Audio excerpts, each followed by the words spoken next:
Bonsoir tout le monde, bienvenue sur ce live où on va parler emploi et recrutement dans le Web3, dans le monde de la blockchain. Donc pour ça, on est accompagné de deux personnes, Myriam et Jérémy, que je vais laisser se présenter. Et donc voilà, vous verrez que ces deux personnes vont être très pertinentes pour aborder ces sujets-là ce soir. Avant de leur laisser la parole, je vous précise que si vous avez des questions à poser tout au long de nos échanges, utilisez le menu Q&R que vous avez en bas de votre écran, questions et réponses. Nous, ça nous permet d'avoir chaque question bien séparée, d'y répondre individuellement au fur et à mesure, hein. Donc, je surveillerai les questions et je les remonterai à Myriam et Jérémy pour qu'on les aborde ensemble. Et à la fin de nos échanges, vous aurez encore une possibilité de leur poser des questions. Allez, honneur aux dames. Myriam, je te laisse te présenter. Bonsoir, du coup, donc moi, Myriam Bouclier, je suis la recruteuse de chez Kin. Je suis arrivée au tout début de l'entreprise. Je me suis occupée des RH et du recrutement, mais ma spécialité depuis 10 ans, c'est vraiment le recrutement. Et donc, Kin, qu'est-ce qu'on fait? On est une entreprise qui travaille plutôt en business to consumer, donc B2B2C.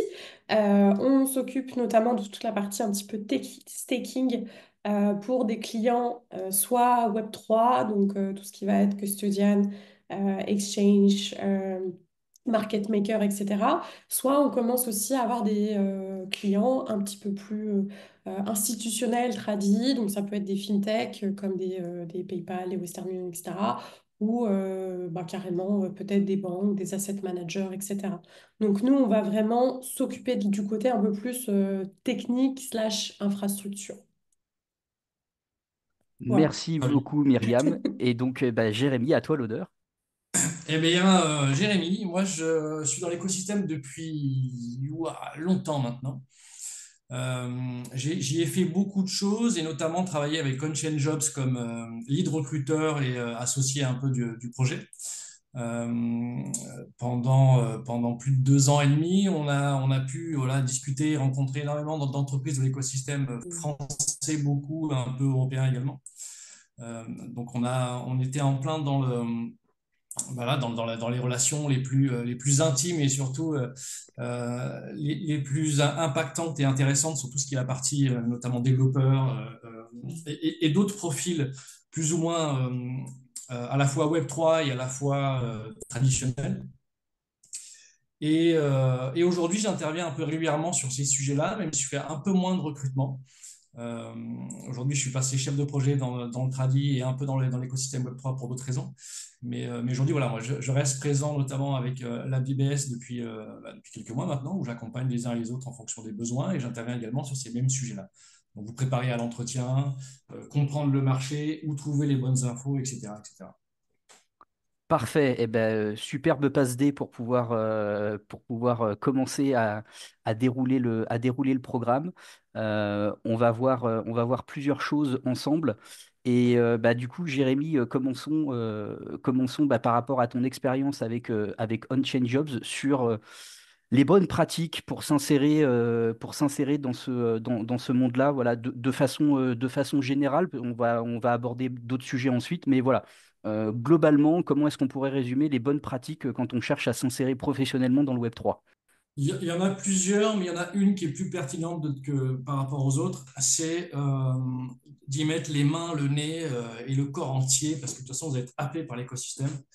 Et pour ça, il faut aller sur Twitter, rencontrer les uns et les autres, voir un peu ce qui se fait dans les Discords, s'impliquer dans les communautés françaises. Il y en a quelques-unes qui sont très connues et très respectées d'ailleurs. Donc l'idée aujourd'hui, quand on veut vraiment intégrer l'écosystème, c'est de maîtriser l'écosystème. Et quand j'entends maîtriser, c'est à la fois les projets qui existent, mais en tout cas, et surtout, les possibilités et ce qui va s'ouvrir à vous. Il faut comprendre que l'écosystème, il y a énormément d'approches. On peut parler à une époque, en tout cas, il y a quelques années, on parlait beaucoup d'NFT. On parle de DeFi, on parle de plein de choses. Et tout ça, il faut y avoir goûté d'une manière ou d'une autre. Je ne parle pas vraiment outre l'idée d'investissement, etc., etc. L'idée, c'est de comprendre. Pour comprendre, il faut aller toucher un peu tout ça. Et une fois que vous avez fait cette approche-là, de toute façon, très naturellement, vous allez commencer à faire des contacts et des rencontres. Et les choses se délieront plus naturellement une fois que vous avez voilà, commencé à avoir un appui et, d'expérience, j'entends. Hein.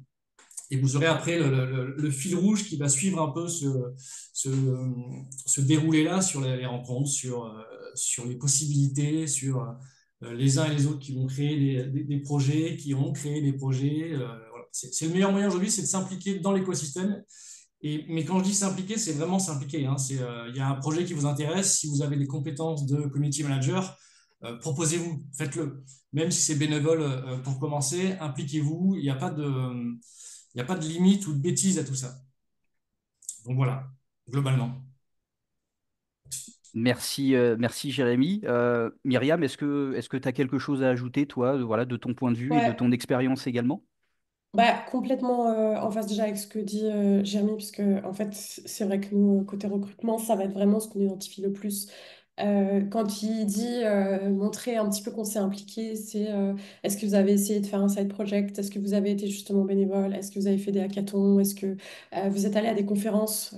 Par exemple, sur Ethereum, on a le THCC, on va avoir les DevCon, on va avoir Token 2049, etc. Juste avant, je dirais peut-être de s'impliquer dans la communauté, il faut en fait prendre le temps de bien comprendre tout ce jargon. C'est-à-dire que c'est un petit peu compliqué, je pense, de rentrer dans la communauté tant qu'on n'est pas à l'aise avec. Nous, c'est vrai que ça fait quelques années qu'on est dans ce secteur, mais c'est vrai d'abord commencer par prendre le temps de comprendre c'est quoi un rug pool, c'est quoi de la tokenomics, c'est quoi un smart contract, c'est quoi je sais rien, une FOMO, c'est quoi un ZK roll-up. Et en fait, prendre vraiment ce temps, il disait tout à l'heure qu'on prend un petit peu le temps et on a l'impression de jamais s'arrêter. En anglais, on dit un rabbit hole. On a l'impression qu'une fois qu'on découvre un mot, il faut aller en chercher 10. Prenez ce temps-là, ça dure plusieurs mois, mais prenez ce temps-là quand vous avez un mot et que vous en découvrez 10 autres, d'essayer de comprendre ce que chaque mot veut dire, parce que du coup, bah, ça vous permettra de mieux comprendre aussi les conversations que vous allez entendre dans ces communautés, mieux comprendre ce qui est en train de se dire sur Twitter. On parle avec beaucoup d'acronymes, d'expressions, même de private joke, un petit peu de la communauté Web3. Donc c'est vraiment très très important. Et puis après, essayer de tester un petit peu. Il a raison, Jérémy, on n'est pas obligé de se lancer dans de l'investissement, mais peut-être enfin, mettre 10 euros, tester qu'est-ce que c'est qu'une DApp, tester qu'est-ce que c'est de créer un hot wallet, un MetaMask, essayer d'aller voir un petit peu c'est quoi une DAO, etc. Mais tout ça, ça va vraiment vous différencier d'une personne qui dit juste je m'y intéresse et ben, en fait, dès qu'on creuse un petit peu, il ne s'est pas passé grand-chose, on sait juste que la personne a compris à peu près ce qu'était le Bitcoin, quoi. Très juste. Ok, donc finalement, même si nous sommes en France, un pays très attaché au diplôme, à l'étiquette, pourrait-on dire, euh, les compétences sont quand même importantes pour cet écosystème-là, parce que là, on parle de choses très pratiques, très concrètes, Mhm. qu'on peut faire soi-même et qu'en général, on commence par faire soi-même avant éventuellement d'aller se former. Mais en général, on commence en autodidacte. Et donc finalement, bah, de pouvoir dire, bah, je m'intéresse à tout ça et je sais faire ci, je sais faire ça parce que j'ai testé par moi-même, parce que j'ai manipulé, en fait, ça compte. Et puis alors sur le gratuit, ouais, moi effectivement, je connais des professionnels du secteur qui m'ont déjà dit le côté gratuit, c'est absolument pas péjoratif et en fait, faut pas en avoir peur. Alors évidemment, faut pas non plus que ça tombe dans de l'abus, mais c'est très bien de faire des choses, de faire des choses bénévolement parce que justement, ça développe des compétences, parce que ça permet de mettre des choses en plus sur son profil.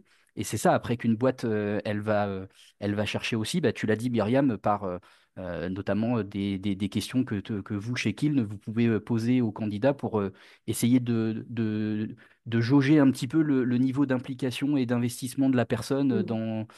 dans tout ça. Euh, Du coup, ici, Développer le réseau aussi.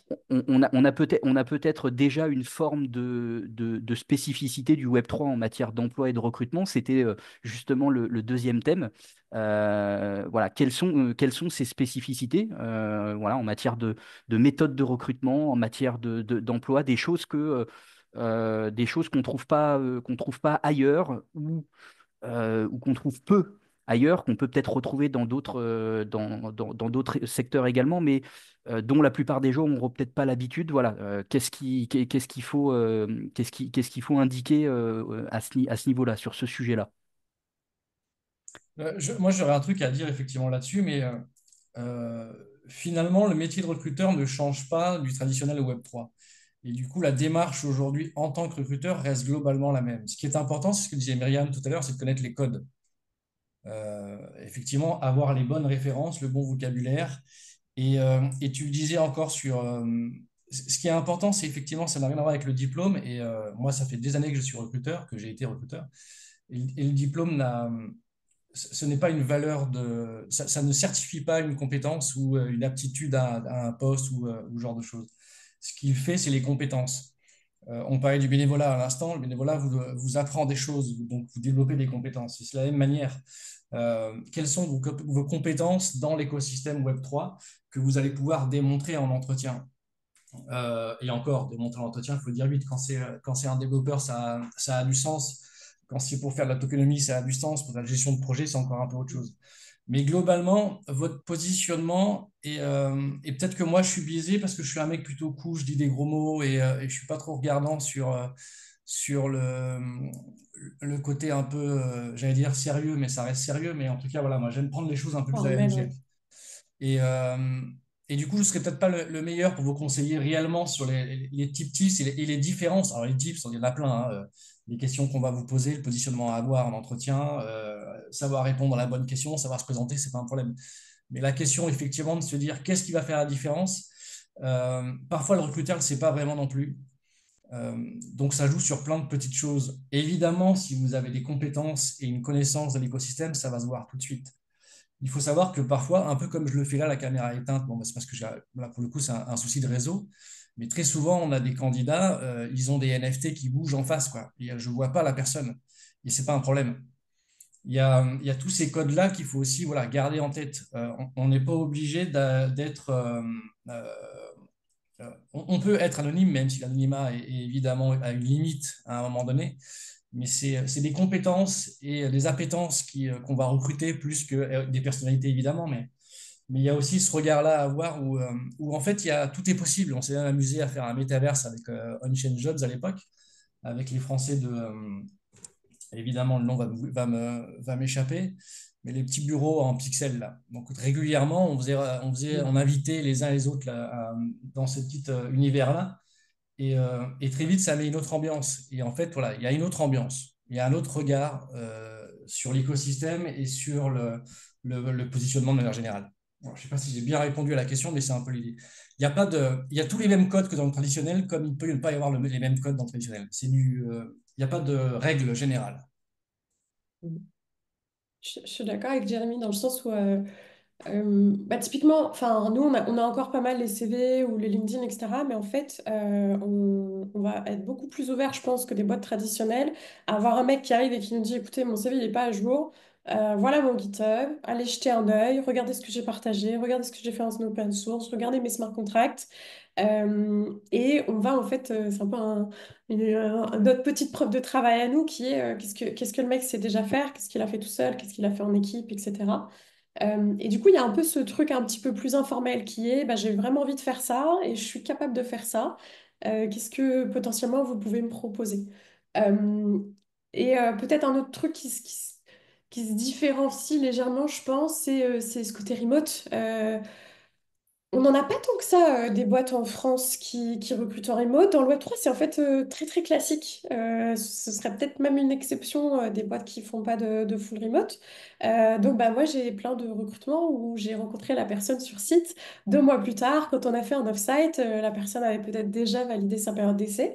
Et du coup, c'est bah, s'adapter un petit peu à tout ce fonctionnement-là qui est, ben, quand on va bosser ensemble, ça va être des Slack, des Google Meet, etc. Et peut-être qu'on se verra en vrai seulement 3 ou 4 mois après, et il n'y a pas de souci.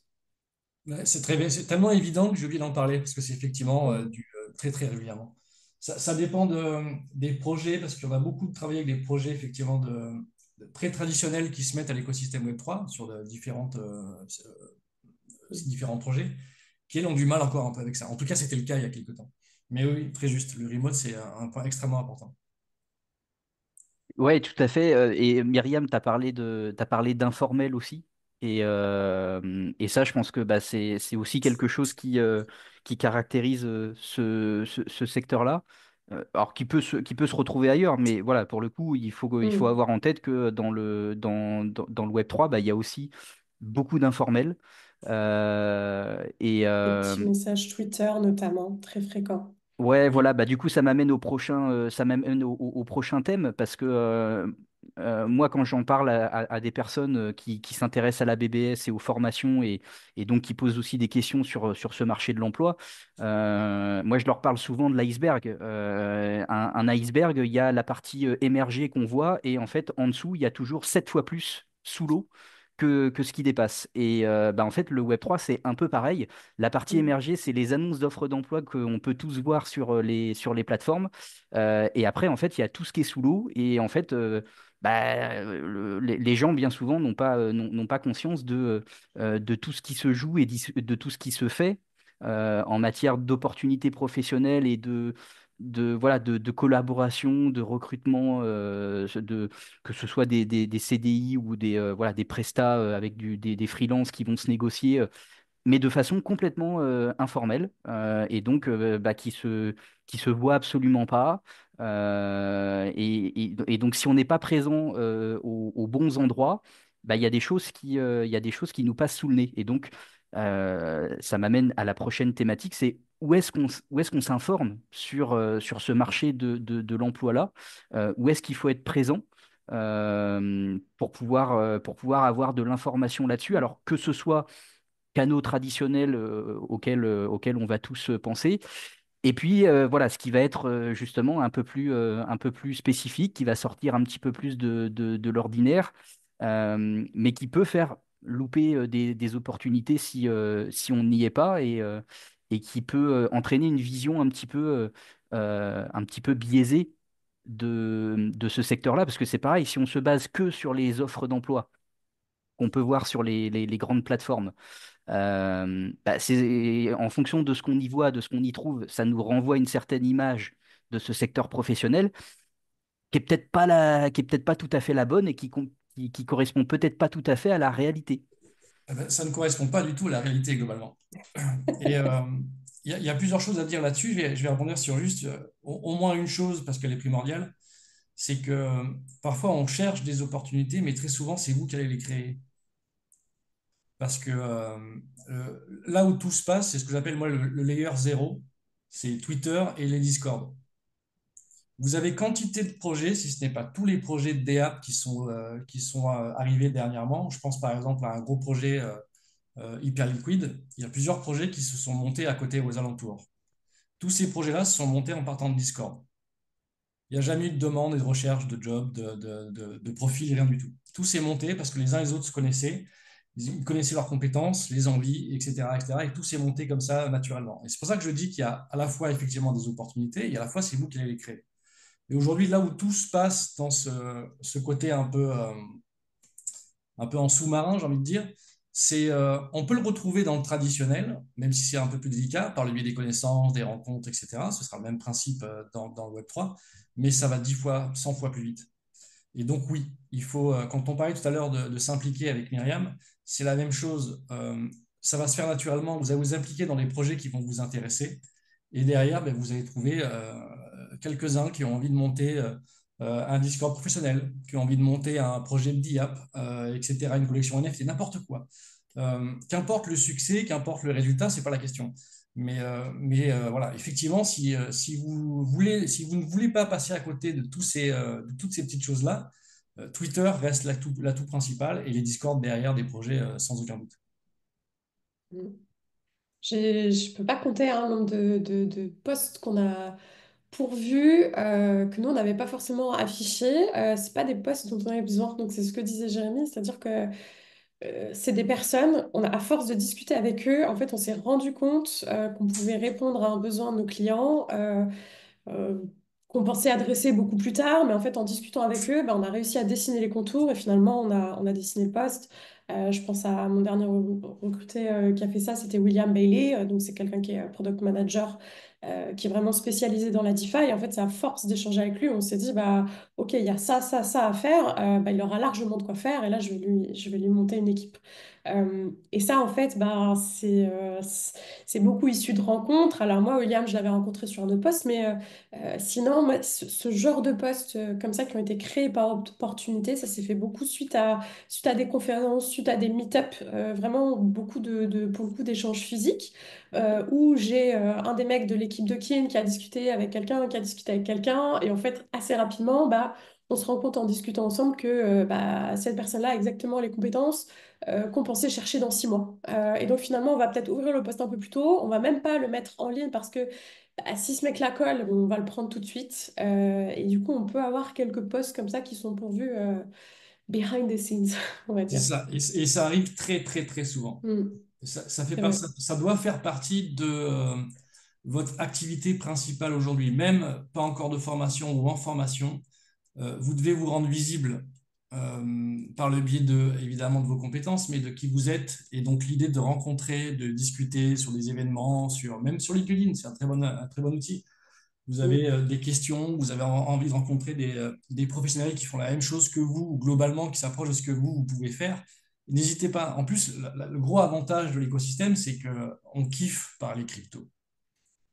Il suffit qu'on se pose 2 minutes avec quelqu'un qui aborde le sujet, on en a pour 3 heures. C'est On bon. n'arrête plus. C'est bon. Exactement. C'est des passionnés. Ouais, c'est Exactement. ça. Ouais, voilà, c'est complètement ça.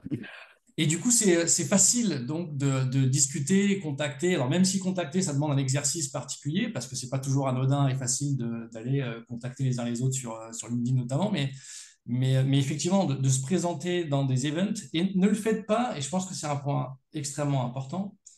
Ne le faites pas avec votre CV à la main. Je donne souvent l'exemple quand j'interviens ici ou là, l'effet Tinder. Quand vous rencontrez quand vous rencontrez pour la première fois quelqu'un, que vous le voyez à un restaurant, vous n'allez pas le dire tout de suite, je veux des gosses et je veux me marier.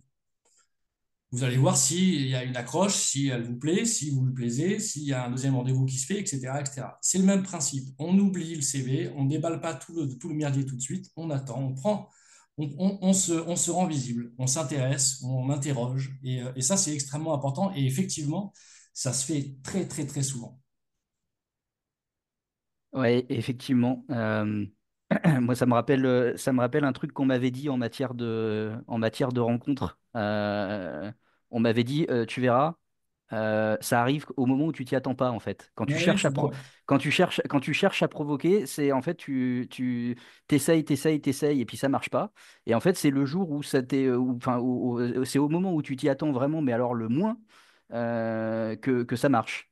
Donc ouais, il y a un petit côté comme ça, ouais, le réseau est vraiment hyper important. Puis alors en plus là, on est dans un écosystème très très communautaire avec des gens qui aiment partager, qui sont solidaires, qui aiment parler de leur passion, qui aiment s'entraider. Et puis aussi ne pas oublier que toutes et tous, nous sommes à 6 personnes de n'importe qui sur Terre. Exactement. Donc en fait, chaque personne que vous connaissez en connaît d'autres qui en connaissent d'autres. Et en fait, ça peut aller très vite. Et donc c'est là aussi où le faire parler de vous, c'est important. Et donc bah, par exemple, oui, les réseaux sociaux. Alors LinkedIn, par exemple, parce qu'il y a il y a cette orientation professionnelle de ce réseau-là. Et sur ce réseau-là, vous pouvez facilement être identifié comme quelqu'un qui a un intérêt professionnel pour ces Mm. sujets-là, en vous exprimant dessus, en allant commenter des posts qui en parlent. Et en fait, voilà, rien que ça, vous commencez déjà à amorcer quelque chose et à rentrer dans des conversations, à rentrer dans des échanges. Et derrière, si vous faites des événements en physique, bien souvent, vous recroisez dans ces événements-là des gens que vous connaissez déjà et avec qui vous avez déjà échangé virtuellement. Et donc, bah, du coup, bah, voilà, ça noue encore plus les contacts. Et voilà. Et donc, tout ça est interconnecté. Donc, et voilà, les réseaux sociaux, Discord, les événements en physique, voilà, c'est un tout. Ça va ensemble. Euh, alors, Il on y a a. un vrai effet d'humilité aussi, je trouve, dans les événements. C'est-à-dire que quand vous allez à un événement crypto par rapport à peut-être d'autres secteurs, je trouve qu'il y a vraiment le truc où des fois on discute avec son voisin, on se rend compte que, il a monté déjà une super belle boîte, ou vous rencontrez le CPO d'une très belle boîte, etc. Et c'est vraiment des personnes qui vont être extrêmement abordables parce qu'ils adorent parler de leur sujet. Et ça, c'est vraiment quelque chose qui, qui- qui rend tout le monde à un niveau d'accès, disponibilité qui est très agréable. Oui, oui, non, l'écosystème pour ça, il est assez fou. En fait, il faut vraiment garder en tête que c'est la version accélérée du traditionnel. Euh, Avec un avantage, c'est qu'on parle tous le même langage globalement et qu'on a tous envie d'en parler parce que malgré tout, la crypto, c'est pas un sujet qu'on aborde tout le temps. Je sais que moi, ma compagne, pour ce qui est de parler de crypto, c'est pas trop son kiff. Et donc, du coup, dès qu'on alpague quelqu'un qui semble intéressé ou qui a des questions, c'est génial. Mais voilà. Donc, bref, tout ça, il faut vraiment le garder en tête. La présence et l'interaction est primordiale. Et vraiment, je vais appuyer un point important. N'attendez pas d'être dans une formation ou de commencer à chercher à la fin. Faites-le tout de suite, quoi. Mm. Parfois, ça peut être un exercice quand c'est sur LinkedIn, mais il faut le faire tout de suite. C'est extrêmement important. Je vais vous dire un truc, je rajoute un dernier point. Est-ce que vous Vas-y, vas-y. savez, alors je pose la question dans le vide, je vais y répondre tout de suite, mais est-ce que vous savez au bout de combien de fois on vous répond lorsque vous faites une demande sur LinkedIn ou ailleurs? Bon, ben, je laisse un peu de temps pour faire mijoter l'air de rien. Euh, il se trouve que la moyenne, c'est 7 fois. Je vais dire 4. Ouais. Donc vous avez au moins 7 fois avant qu'on vous dise tu m'emmerdes, fous-moi la paix, ou alors ok, on discute. Donc faut pas hésiter. C'est pas mal vu.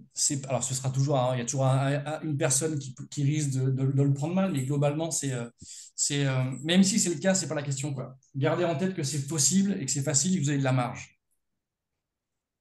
Oui, tout à fait. Et gardez en tête aussi que cet écosystème est encore un petit écosystème Ah oui, et que ce qu'on est en train de dire là, bah, il y a une probabilité pour que ça ne soit plus d'actualité dans, je sais pas, dans 5 à 10 ans. Euh, le jour où en fait c'est devenu quelque chose de beaucoup plus mainstream, de beaucoup plus adopté, de beaucoup plus conventionnel, de beaucoup plus évident, qu'on a un secteur qui est beaucoup plus gros, donc un marché de l'emploi qui est beaucoup plus important. En fait, naturellement, plus l'écosystème grossit, plus il y a de gens qui rentrent dedans, et en fait, plus vous avez une distance qui s'installe entre les acteurs. Et donc, l'accessibilité qu'on est en train de souligner aujourd'hui, encore une fois, elle ne vaudra probablement plus. euh, D'ici quelques années, alors de dire quand exactement, c'est compliqué, mais, au fil du développement du secteur et au fil de sa croissance, il y a de fortes chances pour que les conditions qu'on connaît aujourd'hui, d'autres ne les connaissent pas, ne les connaissent pas du tout. Et donc, rien que ça, c'est une opportunité pour vous que d'autres n'auront probablement pas. tout à fait. Alors, on va du coup enchaîner sur le thème suivant. Donc cette fois-ci, c'est Guilhem que je vais remercier pour la passe décisive avec sa question qui est pile poil dans le champ du thème suivant. Je vois très peu d'offres non-tech, CSM, relations clients, formation client. Avez-vous des conseils pour ce genre de poste? Et le thème suivant, c'était justement ben, quelles compétences sont recherchées nécessaires dans cet écosystème. Et en l'occurrence, est-ce qu'il y a besoin que de techniques? Est-ce qu'on cherche que des compétences techniques, comme les annonces d'offres d'emploi visibles de tout le monde? peuvent laisser le penser. Et c'est précisément pour ça tout à l'heure que j'expliquais que la partie émergée de l'iceberg pouvait donner une certaine image de ce secteur professionnel et de son marché de l'emploi qui ne correspond pas à la réalité. Mm. Peut-être pour répondre, parce qu'on a eu exactement le cas là récemment. Donc la réponse est non, il n'y a pas que des offres tech. Ce qui fait probablement la différence, c'est que si tu veux, sur les offres non tech, alors tu me donnais l'exemple par exemple de Customer Support. Nous, on a eu un poste comme ça ouvert il y a quelques semaines. On l'a fermé en 3 semaines. Un poste en smart contract, on va mettre plutôt 3 mois, 4 mois avant de trouver exactement la bonne personne. Donc c'est pas forcément qu'il n'y en a pas, c'est juste que quand on en ouvre, en fait, souvent il y a une quantité de candidatures ou de profils pertinents ou de personnes qui n'ont pas été dans le Web3, qui ont envie de rentrer dans le Web3, mais qui ont déjà fait ce type de job dans une fintech ou autre, qui postulent, qui fait que, bah, en fait, on a un petit peu le choix du roi et on peut clôturer ce poste un petit peu plus facilement que d'autres. Pourquoi on a plus de mal dans la tech? Tout simplement bah, parce que on a tous un petit peu nos étapes techniques avec des tests, des entretiens techniques, etc. Et qu'on ne trouve pas forcément le niveau qu'on est en train de rechercher chez ces personnes-là sur du back-end, sur du smart contract, tout ce genre de choses. Donc ça va être des annonces que tu vas voir peut-être traîner un petit peu plus longtemps, on va dire, sur la durée. Ouais, c'est effectivement un peu ça, et de manière plus générale, euh, il faut garder aussi une chose qui me semble importante, c'est que parfois, euh, les projets en sont à différents stades, et en fonction du stade du Mm. projet, il y a différentes compétences qui sont nécessaires et utiles. Et comme ce sont effectivement des choses qui vont très vite, bah, parfois un projet va pas au bout, et du coup on n'aura pas forcément besoin sur des profils non tech. Après, il y a encore autre chose, c'est qu'effectivement, euh, comment dire autrement? En fait, il y a pas de, il n'y a pas de généralité au final. Ça dépend du besoin à l'instant T. Et effectivement, comme le disait Myriam, il y a des profils qui sont, même sans connaissance Web3, qui peuvent répondre à un besoin à l'instant T. Parce que les compétences Web3, il suffit de faire une formation de quelques mois ou quelques semaines, ou pour peu qu'on ait dans l'équipe déjà des profils compétents qui ont envie d'accompagner, ça va très vite. Et donc, effectivement, sur des profils non tech, c'est plus facile à embaucher, et ça va effectivement beaucoup plus vite. Mais vraiment, il faut garder en tête qu'il y a plusieurs choses. Il y a à la fois, on peut avoir des besoins pour lancer un projet, donc on va prendre des freelances. Du freelancing, on ne passera pas forcément par des canaux traditionnels, LinkedIn et autres. Ça peut être le cas, mais ce n'est pas toujours le cas. Une fois que le projet est lancé, bon, on n'a plus besoin de freelance, mais d'une équipe qui se monte. Donc, on va commencer à chercher des profils plus ou moins intéressants pour cette étape-là, etc., etc., etc. Du coup, les besoins se font à des moments et à des stades différents du projet. Et ça, c'est vraiment un point important. Et, euh, et ça dépend où tu vas regarder aussi, parce que si tu regardes sur... alors, je prends l'exemple de OnChain, comme il y a des versions équivalentes à OnChain. À l'international, tu verras qu'il y a beaucoup de profils qui ne sont pas forcément que des demandes de profils tech. Tu as des profils que tu verras quasiment jamais en demande, les community managers. En général, les community managers, c'est des profils qu'on veut et qu'on a déjà vus et qu'on va piquer. On fait de la chasse, en fait. Donc, Donc, des il y a pas bénévoles. besoin d'annonce. Tu sais qu'un tel est compétent, combien de temps encore sa mission, est-ce qu'il est disponible, est-ce qu'on peut, d'une manière ou d'une autre, le recruter. Parce que la Ouais. chasse de tête, c'est aussi ce qu'on utilise parfois.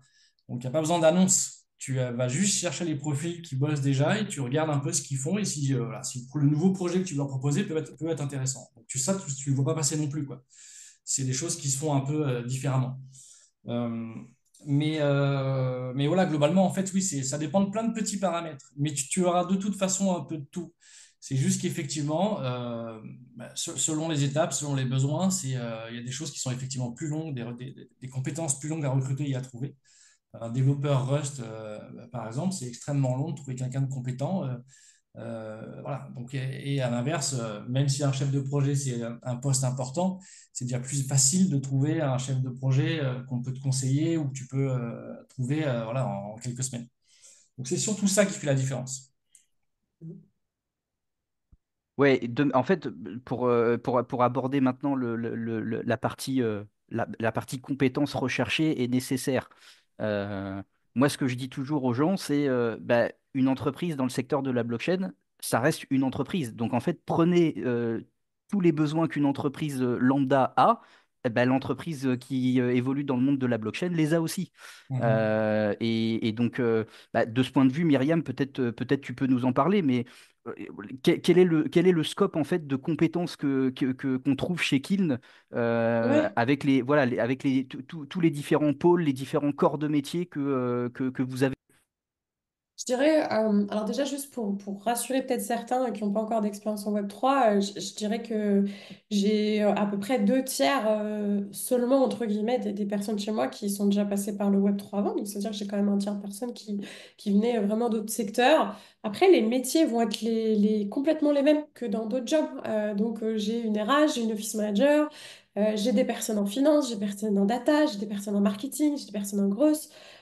J'ai des personnes sur toute la partie un petit peu product management, design, sur toute la partie développement logiciel. Au final, bah, j'ai des fronts, des backs, des full stack, comme j'en aurais eu dans d'autres boîtes. J'ai le mec qui doit faire en sorte que l'infra se casse pas la figure. Donc ça, c'est pareil. Kubernetes, c'est une compétence qui est utilisée partout en dehors du Web3. Donc en fait, j'ai assez peu de métiers très spécifiques au Web3. Ceux auxquels je vais songer, ça va être les développeurs smart contracts. Chez nous, c'est un peu plus Solidity. Jérémy parlait de Rust, qui va être sur d'autres protocoles.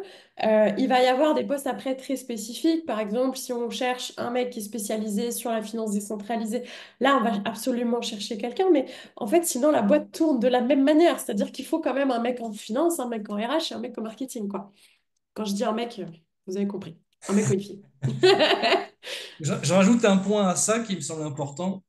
Euh, Quand vous allez chercher votre premier job, ciblez des boîtes qui sont des boîtes, qui ont un format légal de boîte et pertinent, et évidemment à tout un tas de niveaux. Mais dans l'écosystème, vous avez aussi énormément de projets qui se montent sans avoir de structure légale. Ça veut dire que c'est illégal, hein. C'est juste qu'il n'y a pas de structure légale. Donc du coup, si paiement il y a, il sera peut-être en token du projet, parce que j'ai tendance à dire éviter un maximum, mais qu'importe, c'est pas moi qui prends la décision, c'est vous. Donc du coup, ce que je veux dire par là, c'est qu'il y a deux schémas encore de fonctionnement dans différents projets qui, à un moment ou à un autre, évolueront avec des statuts juridiques et des besoins de structure d'entreprise. Il y a aussi beaucoup de projets qui se montent entre bénévoles, entre copains, et qui n'ont pas encore ce besoin-là. Mais tout ce que disait Myriam, effectivement, c'est que, en fait, ce qu'on cherche, c'est des compétences. S'il y a du Web3, ah bah, tant mieux. S'il n'y a pas de Web3, ce n'est pas spécialement grave, selon les besoins. Mais effectivement, il y a des besoins spécifiques où le Web3 est primordial. Mais voilà, ça dépend là encore des besoins à l'instant T. Voilà. Gardez en tête donc qu'il y a deux structures là, des beaux projets bah, comme celui de Myriam et d'autres qui vont se monter voilà, sur des Discord entre copains et le positionnement n'est pas le même. Et Nathan, peut-être une petite parenthèse pour ceux qui se lanceraient dans un projet avec des copains en freelance ou autre. En France, sur des CDI, on ne peut pas payer les personnes leur salaire fixe en token. Donc c'est forcément une monnaie fiat, euro, pound, ce que vous voulez. On va pouvoir utiliser des tokens sur tout ce qui est autour de la rémunération, un bonus, des parts de la boîte, etc. Mais la rémunération doit rester en monnaie fiat. Ouais, tu fais très bien de le dire, c'est que ouais, les tokens, ça va être de l'incentive, ça va pas être votre salaire. C'est Mm. au-delà du côté légal, même pour vous en termes de prise de risque, essayez de garder ça en tête. Très juste. Yes, tout à fait. Effectivement, tu fais bien de le préciser. Euh, donc, bah, je vais rebondir sur quelque chose du coup que disait Jérémy, hein, c'est-à-dire que bah, s'il y a du Web3, tant mieux. Et s'il n'y a pas de Web3, bah, selon les postes et selon ce qui est recherché, selon ce qui va être nécessaire, et ben ça C'est peut pas le faire grave. aussi. Typiquement, si on est sur un poste très spécifique dans la DeFi, moi j'ai déjà vu des cas comme ça. Là, on va carrément demander au candidat, bah, montre-moi ton activité on-chain. Je veux voir ce que tu fais en matière de DeFi. Et à l'opposé, cette même boîte qui gravite dans la DeFi, si elle cherche un poste en marketing, bah, en fait, sa recherche numéro un, ça va être marketing, ça va pas être Web3. Alors, s'il y a Web3, ben, tant mieux. Et donc, ça peut éventuellement vous donner un avantage supplémentaire. Euh, Encore que, dans ce cas-là, ce seront quand même principalement les compétences en marketing qui seront Mm. jugées. Pour le dire Là, autrement, actuellement, je cherche une personne qui serait assistant ou assistant de direction. Autant vous dire qu'il y a quasiment personne qui connaît en crypto, donc c'est pas très grave. Je cherche juste à ce que la personne commence à s'y intéresser ou ait envie de s'y intéresser. je vais le dire autrement, c'est à compétence égale, si vous avez du Web3, c'est mieux. Voilà, exactement, Exactement. exactement, c'est vrai, c'est vrai. Voilà. Mais du coup, ce qui est intéressant, c'est que ça veut dire que à compétence supérieure sur, par exemple, la partie marketing, bah, même si vous n'avez pas de Web3, C'est pas un problème. et à l'inverse, si vous avez le Web3 mais que vous êtes moins compétent sur la partie marketing, eh ben non, c'est pas forcément vous qui êtes recruté. Et donc ça, c'est important de l'avoir en tête. Pour illustrer ça, je vais prendre un exemple que j'ai volontairement gardé cette offre d'emploi que j'ai fait circuler en interne à la BBS parce que je trouvais que c'était un excellent exemple. Donc là, normalement, vous devez voir mon écran, une fiche de poste Ouais, marketing. c'est Ouais. bon. Voilà, donc pour l'entreprise Fungible, hein, donc pour contextualiser un petit peu, en gros, c'est le Sorare, mais pour le tennis. Voilà, donc c'est le même principe, hein, des cartes numériques sous forme de NFT qui représentent des joueurs de tennis et il y a un lien avec leur véritable performance dans les tournois, etc. Et donc, ils cherchent quelqu'un sur un poste marketing. Euh, Si vous déroulez l'offre d'emploi, eh ben, vous allez trouver deux fois le mot Web3. Ici, une première fois sur la première page et ici, une deuxième fois sur la deuxième page. C'est tout. Pas de crypto, pas de blockchain, pas de NFT, juste deux mentions de Web3 dans toute l'offre d'emploi. C'est tout. Pour le reste, en fait, on vous parle de marketing, on vous parle de choses très classique dans une offre d'emploi de marketing. Et en réalité, bah, si vous ne savez pas qui est l'entreprise Fungible et ce qu'elle fait, bah, en fait, vous ne savez pas forcément qu'elle elle gravite dans le monde de la blockchain et, voilà, et elle cherche juste quelqu'un pour faire du marketing. Voilà, donc ça vous montre, ça répond à une des questions que j'avais prévu d'aborder, c'est est-ce qu'il faut nécessairement être un expert de la blockchain pour travailler dans ce secteur? Eh ben non. Non. Eh ben non, pas du tout. Et ça va nous permettre de faire le lien avec le dernier sujet, le poids du bagage professionnel d'un candidat dans son recrutement. Parce que déjà, être expert de la blockchain, enfin, je pense que vous pouvez demander à 10 personnes différentes leur définition du mot expert. Vous aurez peut-être probablement 10 définitions différentes. Donc voilà, que recouvre le mot expert? Jusqu'où va l'expertise? Bon, je pense que quand on s'y intéresse un petit peu, on sait très bien que dans la blockchain, vous pouvez creuser un moment avant d'arriver au fond. Voilà, et puis à partir de quel moment Je vous... pense que personne n'y est arrivé en C'est ça, réalité. ouais, mais c'est surtout à partir de quel moment, à partir de quel moment on peut considérer qu'on est arrivé au fond et qu'on peut pas aller plus loin. Tu sais, parce que s'agissant de connaissances, c'est quand même compliqué. C'est bon, voilà, du pétrole, c'est du pétrole. À partir du moment où on a extrait tout le pétrole possible, il y en a plus. Mais de la connaissance, vous pouvez forer un moment avant d'avoir épuisé le gisement. Donc, il n'y a pas besoin d'être un expert et de tout savoir sur tout en matière de blockchain, parce que alors, en plus de ça, les ramifications sont innombrables. Il y a des tas de spécialités dans tous les sens. Et en fait, c'est plutôt ça la stratégie qu'il faut avoir. Je ne sais pas ce que vous en pensez, Myriam et Jérémy, mais enfin, ayez plutôt votre cœur de spécialité là-dedans, sans forcément être être un expert de tout. Parce que moi j'ai travaillé chez Decathlon, on m'a toujours dit faire 15 000 trucs en même temps, c'est le meilleur moyen d'être moyennisant sur tout. Et donc du coup d'être bon nulle part parce que voilà parce qu'on s'éparpille et donc on ne peut qu'avoir des résultats moyens. Donc soyez bon dans un ou deux sujets, dans une ou deux branches de la blockchain. en général qui vont correspondre à votre bagage professionnel, à ce que vous avez fait avant, à des choses qui vous intéressaient déjà avant de découvrir la blockchain. Mais il n'y a pas besoin d'être d'être le plus grand expert de la blockchain pour travailler dans ce secteur parce que euh, peut-être que Myriam et Jérémy ont déjà eu affaire à ce syndrome, mais le syndrome de l'imposteur, voilà, il en fait il en fait des victimes qui s'auto-censurent et qui s'estiment pas suffisamment maîtrisantes pour faire telle ou telle chose, pour tel ou tel poste, pour aller candidater sur telle ou telle offre. Alors que, encore une fois, bien souvent, il y aurait des choses très intéressantes chez ces personnes, chez ces profils. euh, mais ces personnes-là vont pas penser à ces aspects-là, vont se concentrer sur la partie blockchain et se dire, ah ben non, je maîtrise pas, voilà, je maîtrise pas Pas assez. encore d'expérience. On a, moi, pour prendre deux exemples, mais je fais partie de ces exemples, mon Chief Revenue Officer, donc le gars qui gère un peu la partie sales, marketing, etc., chez nous, qui s'appelle Duncan Hoffman, je lui ai demandé comment il est rentré dans le Web3. Il m'a dit, bah, je faisais exactement le même job dans une autre boîte software qui s'appelle Palantir. Et un jour, on m'en a parlé, c'était vraiment typiquement le même job, et en fait, on m'a juste appris le jargon.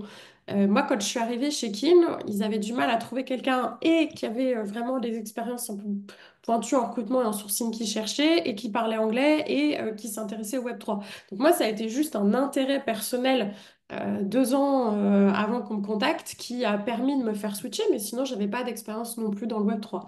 Donc, faut pas se mettre en tête que c'est absolument obligatoire. C'est un plus, mais typiquement, sur certains jobs, je pense au smart contract. J'imagine que, enfin voilà, les premières offres en smart contract, elles ont dû sortir en 2016-2017, quelque chose comme ça. Donc de toute manière, c'est des technologies qui sont assez récentes. On va pas aller demander 10 ans d'expérience là-dedans. Alors, détrompe-toi pour ça, ça arrive encore que certains recruteurs se plantent sur ce genre de choses. Mais vous avez tous les deux très bien résumé tout ça, en fait. Il y a, je serais même pas vous dire si j'ai un truc en plus à rajouter, tellement c'était très clair et limpide de la part de Nathan, précisément, pour le coup. C'est, il y a pas de règle, en fait. Alors, le syndrome de l'imposteur, on pourra en parler parce que j'en parle régulièrement, mais je suis pas fan de ce truc-là pour différentes raisons. Parce que c'est un peu comme le développement personnel. Il ne faut pas que ça devienne une excuse à. L'idée, c'est que c'est pas vous qui allez juger ou non de vos compétences de manière générale. Vous, votre travail, c'est de faire un bilan de ces compétences, de savoir où sont vos compétences et où est-ce que vous avez envie de les mettre dans l'écosystème, où est-ce que vous prenez du plaisir. Trouvez votre niche de manière générale. Là où vous avez, voilà, vous éclater un peu plus et prendre plaisir et apprendre plus facilement. C'est Edgar Goupillon qui disait exactement la même chose que Nathan tout à l'heure. À l'école française, en France en tout cas, on nous apprend à être bon partout. Si on n'est pas bon je sais pas, en maths, il faut continuer à aller bosser. Sauf qu'il faisait le parallèle avec le sport de haut niveau. Il disait, moi, si je suis pas bon sur un truc, je vais pas travailler forcément le pas bon. Je vais essayer d'être moyen, mais je vais pas le travailler. Je vais mettre toute mon énergie dans ce sur quoi je suis bon pour l'améliorer encore et potentiellement être meilleur que l'autre. Parce que moi, je suis déjà bon à la base. Et c'est un peu l'idée. Pas forcément de la compétition, mais en tout cas, l'idée de se dire, je suis bon dans un domaine ou plusieurs domaines, qu'importe. Je vais continuer à le travailler, à le bosser et à le développer. Parce que oui, expert, mais ça vaut pour l'écosystème Web3 comme pour tout au final.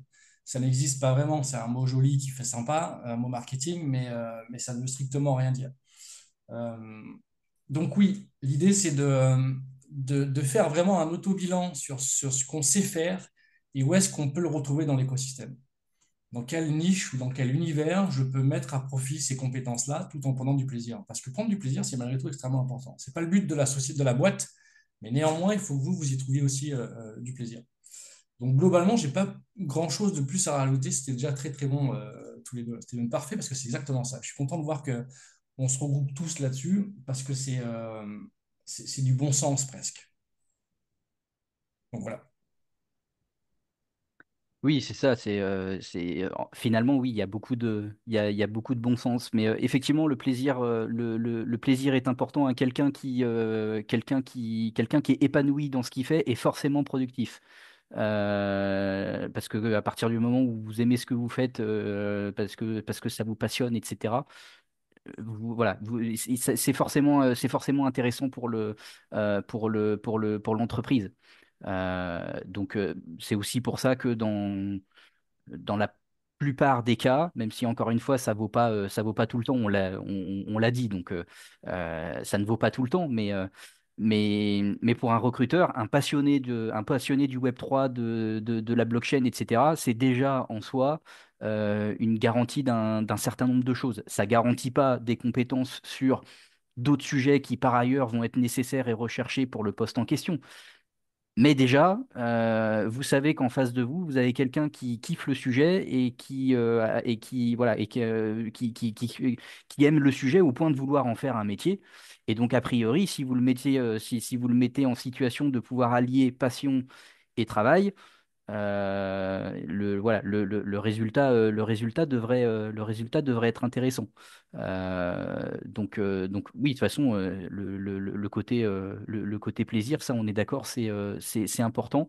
Je dirais même primordial. Euh, Il y a plusieurs choses quand on veut identifier ses intérêts pro, c'est ce que l'on aime, nos valeurs, l'environnement de travail idéal, analyser nos expériences passées et les compétences, qui est le point le plus important mais qui est un peu plus loin. Et enfin, quand on a l'occasion de le faire, est-ce que le fait par le biais de la BBS, consulter des professionnels qui le font déjà. Voilà, ces quatre points-là, c'est ce qu'il y a de plus important quand on veut identifier ses intérêts professionnels. Voilà. Ce que l'on aime, nos valeurs, l'environnement de travail idéal et l'analyse, le recul donc sur ses expériences et les compétences.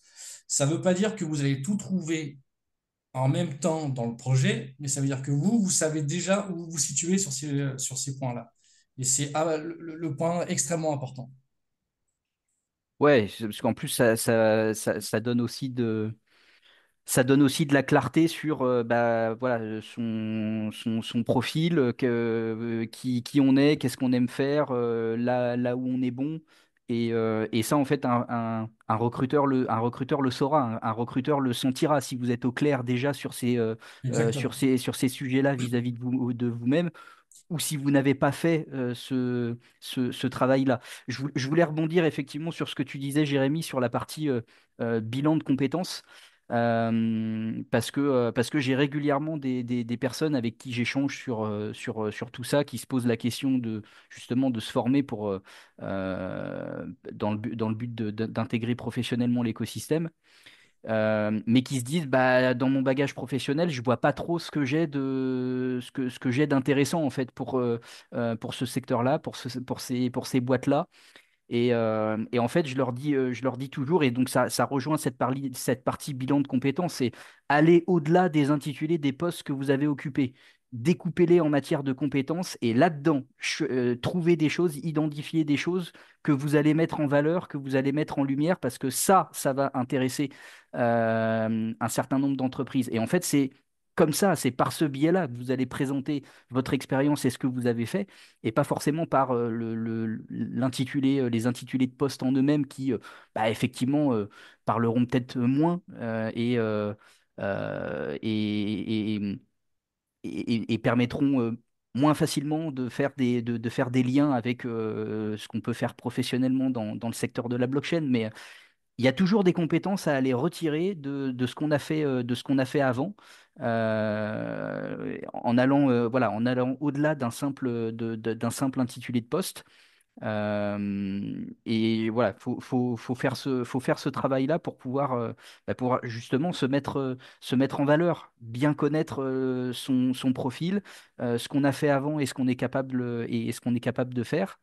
Euh, et, euh, et ouais, j'ai envie de dire que si vous faites pas ce travail-là, le recruteur en face aura pas le temps de le faire à votre place. Mais Euh, en fait, le recruteur va le faire pendant l'entretien. Il va aller fouiller. Parce qu'on a beaucoup de CV avec une liste à puces de missions, mais on ne met jamais en avant les compétences. Vous mettez, je prends un exemple tout bête. Vous avez été hôte ou hôtesse d'accueil.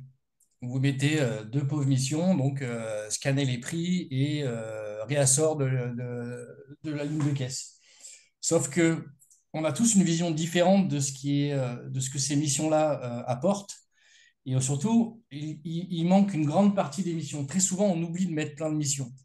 C'est pas parce que des missions ne sont pas sur une fiche de poste ou sur un contrat de travail qu'elles ne sont pas forcément abordées.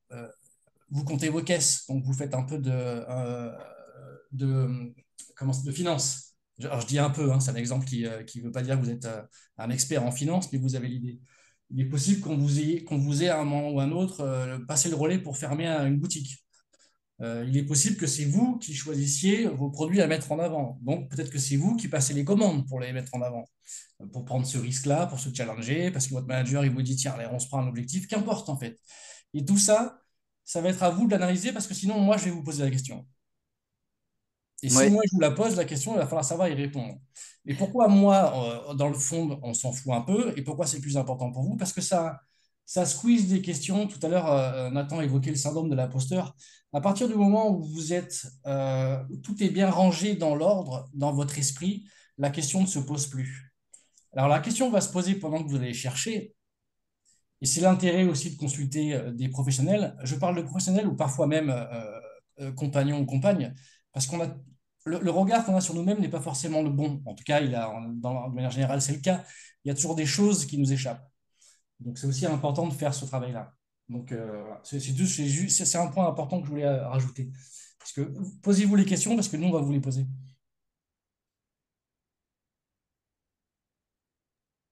oui, ouais, effectivement. Alors, j'attendais un peu avant de réactiver mon micro. J'ai ma fille qui pleure juste derrière la porte. Donc voilà, je préférais vous éviter ça. Ouais, effectivement, en plus, l'exemple de l'hôtesse de caisse, je connais bien. Et en fait, ouais, typiquement, ce que tu disais, Jérémy, dans plusieurs magasins où j'ai travaillé chez Decathlon, ça arrivait. C'est-à-dire que des hôtesses de caisse faisaient du réassort des produits qui sont mis en avant sur la ligne de caisse, analysaient leurs chiffres et les ventes de ces produits-là, déterminaient ce qui marchait, ce qui marchait pas, du coup faisaient attention au stock et au réassort, anticipaient les saisonnalités et les opérations commerciales. Mhm. Et puis, au-delà de ça, pareil, derrière l'hôtesse de caisse, bah, en fait, vous avez la personne qui est en première ligne avec le client. Oui, C'est pas il y a plein de compétences. c'est pas le directeur du magasin hein, Mhm. qui est le premier en contact avec le client quand il rentre dans le magasin. C'est l'hôtesse de caisse, c'est l'hôtesse d'accueil. Donc ça veut dire du relationnel, ça veut dire être capable ça veut dire être capable de garder son calme, hein, parfois, de faire preuve de diplomatie, d'écoute active. De Ça, fidéliser, de plein de choses. C'est ça la veut cerise dire, sur le gâteau. ça veut dire de la pédagogie aussi dans certains cas, hein, Oui, parce qu'il y a des clients, il faut parfois leur expliquer des choses qui paraissent banales et complètement évidentes, oui. mais que eux n'ont pas compris. Eh ben, du coup, il faut être capable de leur expliquer simplement, etc. Enfin, voilà, vous pouvez dérouler plein de choses d'un métier, d'une expérience professionnelle que parfois, effectivement, sur le CV, on va résumer à un intitulé de poste voilà, et à deux tirets de missions très classiques. Alors que oui, dans le spectre de compétences qu'implique ce poste, on peut aller trouver des choses qui vont intéresser et qui vont resservir, là, typiquement, dans ce qu'on a évoqué ensemble sur un service client, du support client, de la relation client dans un tas de boîtes sur la partie blockchain, bah là, vous avez des choses intéressantes là. Alors que vous avez, en termes d'intitulé de poste et d'expérience professionnelle, vous n'avez pas fait du support client, vous n'avez pas fait de la relation client. Voilà, votre intitulé de poste, c'était hôte ou hôtesse de caisse. Donc, a priori, ça suggère que vous êtes plutôt là pour encaisser les clients. Si vous êtes à l'accueil, pour éventuellement répondre au téléphone en plus quand les gens appellent. Ben en fait, oui, quand vous déroulez le spectre de compétences, ben, vous faites de la relation client, vous faites de l'accompagnement client, et donc ben, vous pouvez le faire aussi sur une boîte qui gravite dans le milieu de la blockchain, parce que ça va être les mêmes, exactement les mêmes compétences. écoute active, pédagogie dans certains cas, voilà, diplomatie, garder son calme, expliquer, être disponible, sens du service, etc. Donc ça, il faut faites ce travail-là parce que sinon c'est dommage en fait vous passez à côté de plein de choses intéressantes dans vos profils et dans ce que vous avez euh, et dans ce que vous avez fait auparavant. Alors Guilhem nous demande Myriam en écho au point que tu soulevais sur la partie remote et sur site, des idées de boîtes ou contacts vers Bordeaux. Alors Myriam ou Jérémy hein, d'ailleurs. Moi, je vous inviterai à aller sur euh, le site de The Big Whale qui a fait ça très bien. Ils ont une partie qui s'appelle The Ocean, l'océan, parce que j'ai un accent anglais un peu pourri, mais vous avez l'idée. Et ils répertorient globalement tout l'écosystème français et européen. Et vous avez même quelques offres d'emploi parfois. Donc, il ne faut pas hésiter à aller checker un peu là-bas. Parce que même si on connaît beaucoup de monde, c'est toujours compliqué de se dire précisément à quel coin, comment, pourquoi, machin. Mais The Ocean chez The Big Whale, c'est pas mauvais comme truc pour avoir un peu justement la cartographie concrète de ce qui se passe en France. Moi, je connais pas de boîte Web3 sur Bordeaux. Je pense à un incubateur qui s'appelle Cube3. Donc peut-être aller voir un petit peu s'il y a des petites Mm. startups qui commencent à recruter. Mais j'avoue que je ne sais pas te répondre. Enfin, de manière générale, dans le Web3, si tu vois qu'il n'y a pas dans ta ville, commence à regarder les jobs full remote. En fait, tu as le site de Jérémy Fortin, il y en a plein en réalité.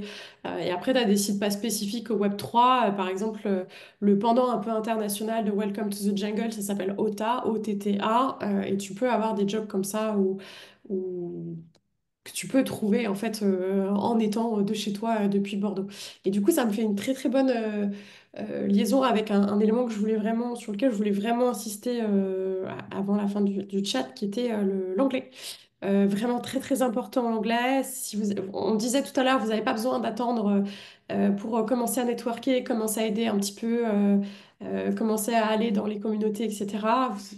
N'attendez pas pour commencer à bosser votre anglais, parce qu'en fait, dans toutes les boîtes quasiment pour lesquelles vous allez bosser dans Web3, il faudra déjà à l'écrit, c'est sûr, se débrouiller en anglais, mais souvent on demande aussi un niveau intermédiaire ou courant en anglais. Donc prenez votre temps, mais commencez à le bosser tout de suite, ce Tu fais sera ça très le bien de gagner. le dire. Très, très, très, très bonne remarque, tout à fait.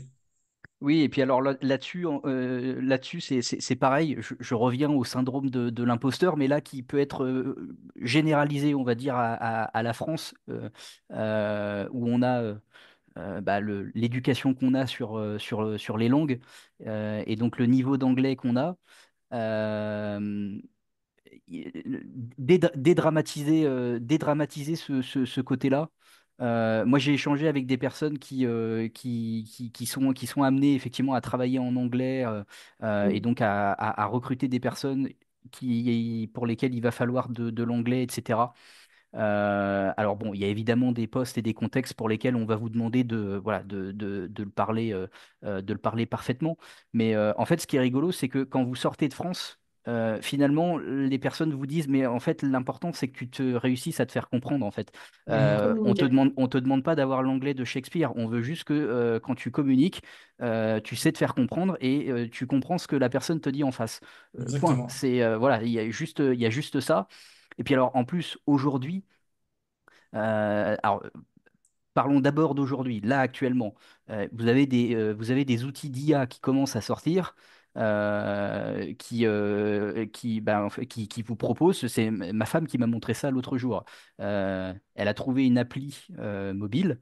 Donc basée sur de l'intelligence artificielle, hein.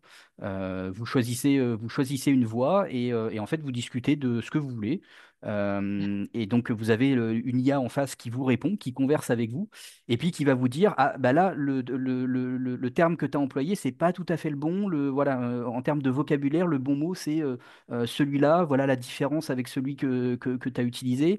Il va vous reprendre voilà, sur la grammaire, la conjugaison, la syntaxe, voilà, pour vous aider à progresser et bah, vous habituer en fait à le parler, à avoir un échange en anglais, à en entendre.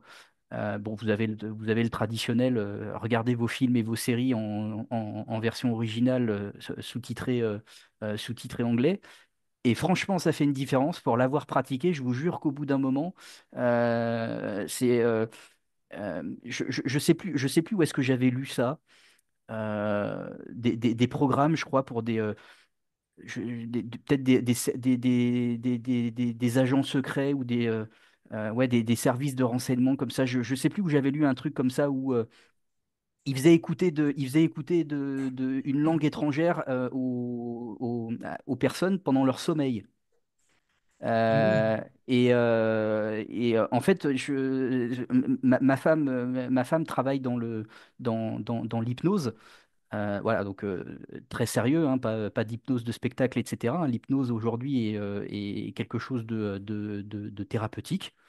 Et donc tout ce qui est inconscient au niveau de notre cerveau, etc., c'est des choses auxquelles elle s'intéresse beaucoup et qu'elle maîtrise bien.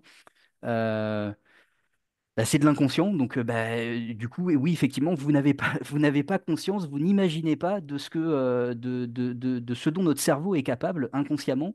Et donc, moi, le premier, j'étais sceptique sur le côté, regardez vos films et vos séries en VO sous-titrés.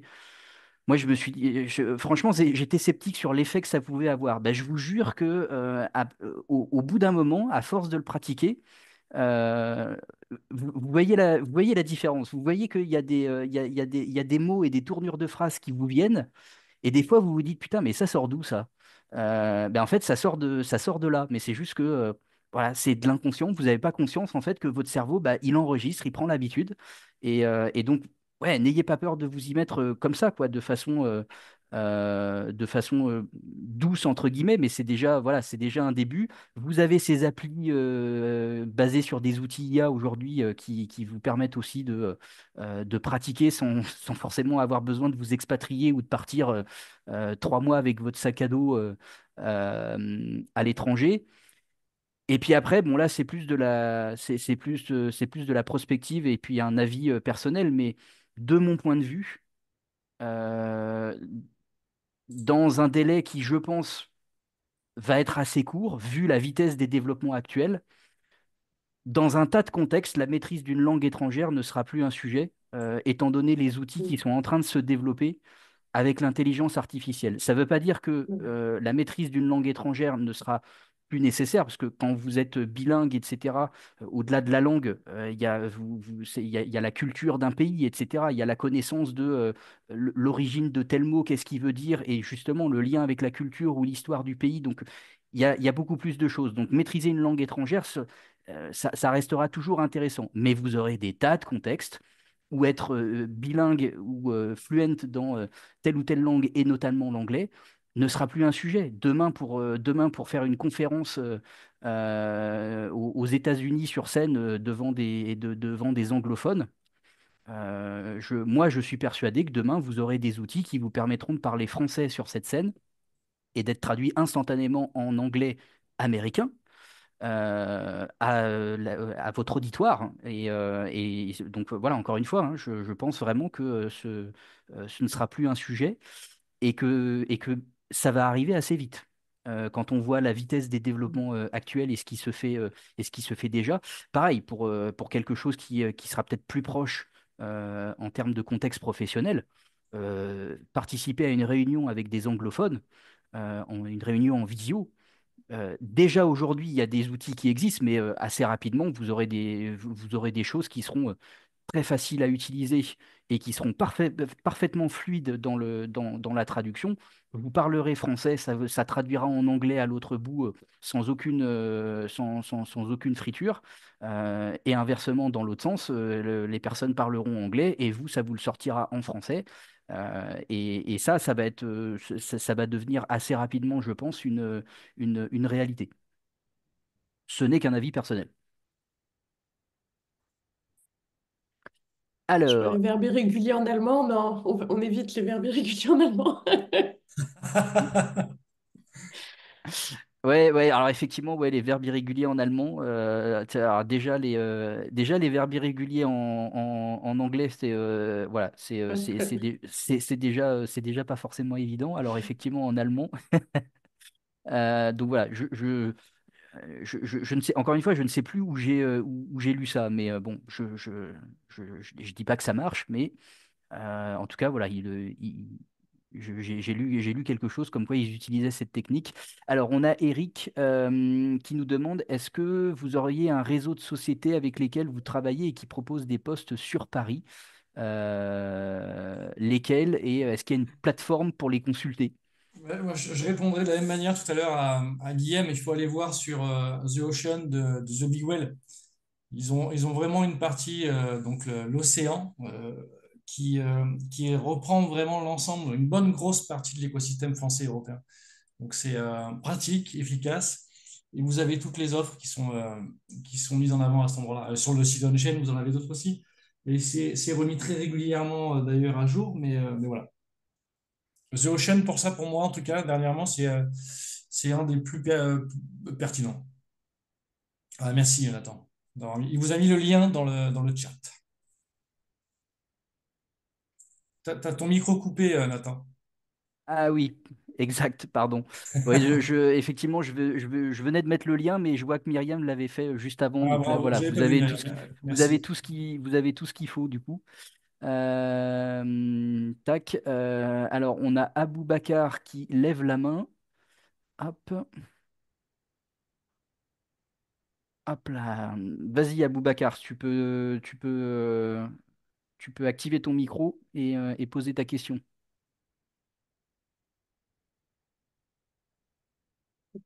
Ouais. Ah, pour l'instant, on ne t'entend pas, Aboubacar. Alors, moi, je ne mords pas. Pour les autres, je sais pas, mais moi, je mords pas. Hop, alors sinon, tu peux poser ta question par écrit hein, dans le menu questions-réponses. On y répondra aussi. Si jamais ça marche vraiment pas avec le micro. Hop là. Mais là, ouais, pour l'instant, nous, on n'a pas de son de ton côté.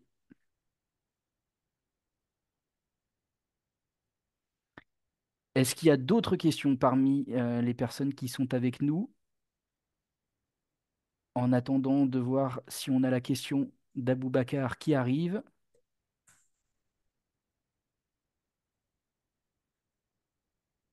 Hop. Bon, bah Sachez que écoutez. comme j'interviens régulièrement avec Nathan et l'équipe, n'hésitez pas à vous approcher de moi via LinkedIn si vous avez voilà, des questions et des besoins un peu plus précis. Je prendrai le temps évidemment d'y répondre. Il a cliqué par erreur visiblement, Aboubacar. Ok, ok, ça marche. Bon bah écoutez, merci Myriam, merci Jérémy. Je pense qu'on a fait le tour. Alors une question. Donc Paul qui demande si on fait ce genre de webinaire de manière régulière. Alors oui, effectivement, Paul, on le réitère régulièrement justement pour permettre aux gens d'avoir régulièrement ces informations parce que c'est le genre de questions que pas mal de gens se posent de façon très régulière. Donc oui, on répétera ce genre de webinaire sur la partie emploi, recrutement, et puis même sur d'autres sujets. On en fait sur plein d'autres sujets avec la BBS. Hop, donc oui, merci Myriam et Jérémy d'avoir été présents voilà, pour évoquer ces sujets-là avec nous. On va souhaiter une bonne soirée à tout le monde. Et l'enregistrement sera disponible pour tous les participants, hein, donc les personnes qui étaient là en direct avec nous, comme celles qui vont regarder ça en replay. Euh, bonne soirée à tout le monde et puis à très bientôt. Merci beaucoup. Bonne soirée. Bonne soirée tout le monde, merci, merci.